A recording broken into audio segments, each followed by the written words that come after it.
कहते हैं कुछ आत्माएं मरकर भी नहीं मरती, वे वहीं रह जाती हैं जहां उनके कर्म अधूरे छूट गए। आज की कहानी एक ऐसे ब्रह्म राक्षस की है जिसने अपनी पूजा रुक जाने के बाद पूरे गांव को मौत की नींद सुला दी। ये कहानी है उत्तराखंड के देवगांव की, जहां एक पुराना मंदिर है, कालेश्वर महादेव मंदिर, जिसके ताले पिछले 50 सालों से नहीं खुले। और लोग कहते हैं अंदर अब भगवान नहीं, ब्रह्म राक्षस रहता है। रवि दिल्ली का एक रिसर्च स्टूडेंट था। वो लोक कथाओं और पुराने श्रापों पर रिसर्च कर रहा था। गर्मी की छुट्टियों में वो देवगांव पहुंचा, ये जानने की क्यों इस मंदिर को शापित कहा जाता है। गांव वालों ने उसे कई बार रोका, मत जा उस पहाड़ी की तरफ बेटा, रात में वहां से घंटियां बजती हैं पर कोई दिखता नहीं। पर रवि ने हंसते हुए कहा, भूत प्रेत जैसी चीजें किताबों में चलती हैं अंकल, असल में नहीं। और अगले ही दिन वो अकेला निकल पड़ा पहाड़ी की तरफ।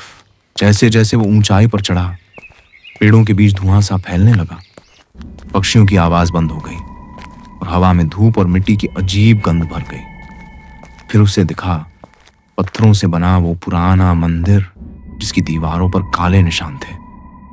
दरवाजे पर लिखा था, यहां ब्रह्म राक्षस वास करता है, प्रवेश वर्जित। रवि ने मोबाइल निकाला और कैमरा ऑन किया। कहा, अगर यहां कुछ है तो मुझे दिखाओ। और उसने दरवाजा धकेल दिया। दरवाजे के अंदर घुप अंधेरा था। दीवारों पर सूखी खून जैसी लकीरें बनी थी। बीच में टूटी हुई शिवलिंग थी और उसके पास पड़ा था एक सूखा हुआ मानव खोपड़ी।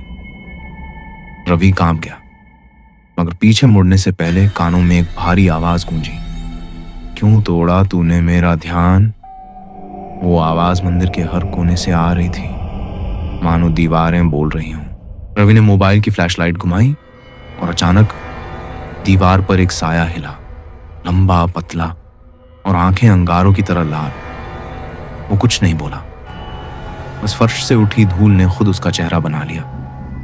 वो ब्रह्म राक्षस था, एक अपूर्ण पंडित की आत्मा, जिसने जीवन में तंत्र मंत्र का गलत इस्तेमाल किया था। मरने के बाद उसका शरीर भस्म हो गया, पर आत्मा नहीं, वो वहीं फंस गई। ब्रह्म राक्षस चिल्लाया, मेरा यज्ञ अधूरा है, मेरे शिष्य कहाँ हैं। और जैसे ही रवि पीछे हटने लगा, उसके मोबाइल की स्क्रीन झिलमिलाने लगी। रिकॉर्डिंग अपने आप चल पड़ी, जिसमें वही पंडित हरिहर की आवाज सुनाई दी। 50 साल पहले हमने उसे रोकने की कोशिश की थी, पर अब बहुत देर हो चुकी है। रवि भागा पहाड़ी से नीचे, पर जैसे जैसे वो भाग रहा था, हर पेड़ के पीछे उसे वही लाल आंखें दिख रही थी। वो गांव पहुंचा तो देखा, गांव की गलियों में सबके दरवाजे बंद, हवा में अगरबत्ती की गंध और सन्नाटा। अचानक मंदिर की घंटी अपने आप बज उठी और उसके घर की दीवार पर किसी ने लिखा था, अब तेरा नाम मेरे यज्ञ में जुड़ गया है। अगले दिन गांव वाले पहाड़ी गए। रवि का मोबाइल मिला, जिसमें आखिरी वीडियो था। काली धुंध में रवि की परछाई और पीछे एक जलता हुआ त्रिशूल। उसके बाद से वो कभी नहीं मिला। गांव वालों ने उस रास्ते को पत्थरों से बंद कर दिया और वहां फिर कोई नहीं गया। लोग कहते हैं हर पूर्णिमा की रात मंदिर से हल्की रोशनी निकलती है और कोई ध्यान से सुने तो किसी के मंत्र पढ़ने की आवाज सुनाई देती है। शायद वो यज्ञ अब भी अधूरा है।